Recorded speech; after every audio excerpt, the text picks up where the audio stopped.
네, SNS로 살펴보는 정치의 흐름, 여의도 SNS입니다. 어제 오거돈 전 부산시장이 여성 공무원을 강제 추행한 사실을 시인하고 사퇴해서 큰 충격을 안겼죠. 여기에 대해서 다양한 의견이 올라왔는데요.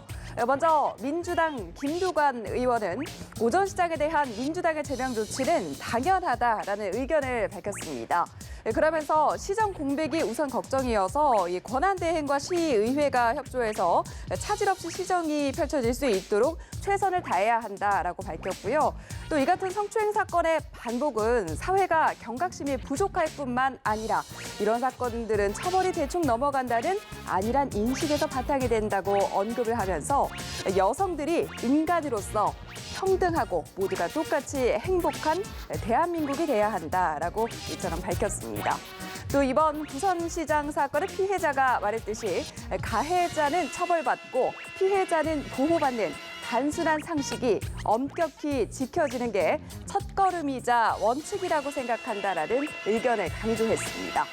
네, 이 오 전 시장의 사퇴 발표 시점을 두고도 여야의 설왕설래가 있었죠. 이 미래통합당 김연아 의원은 사퇴 시기보다 더 중요한 것은 고위공직자 기강 붕괴다라는 제목의 글을 통해서 사퇴 시기에 대한 설전은 선거에 진 정당의 비굴한 핑계 찾기일 뿐이다라고 밝히면서 국민의 한 사람으로서 진짜 궁금하고 따져야 할 일은 어떻게 광역시장이 성추행을 시도할 수 있느냐는 것이다라고 이렇게 해석을 하기도 했습니다.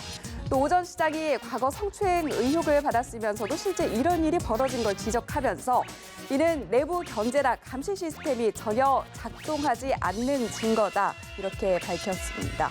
그러면서 청와대도 문제다라고 꼬집으면서 공직사회 성추행 사건이 한두 개였냐, 그동안 도대체 뭘 했냐, 코로나 사태로 급한 일이 많아도 공직사회 기강 점검에 나설 때다라고 이처럼 비판했습니다. 네. 마지막 SNS로 와봤습니다. 최근 북한 김정은 위원장의 건강과 관련된 뉴스들이 연일 보도되고 있는 데 대해서 김홍걸 더불어시민당 비례대표 당선인이 입을 열었습니다.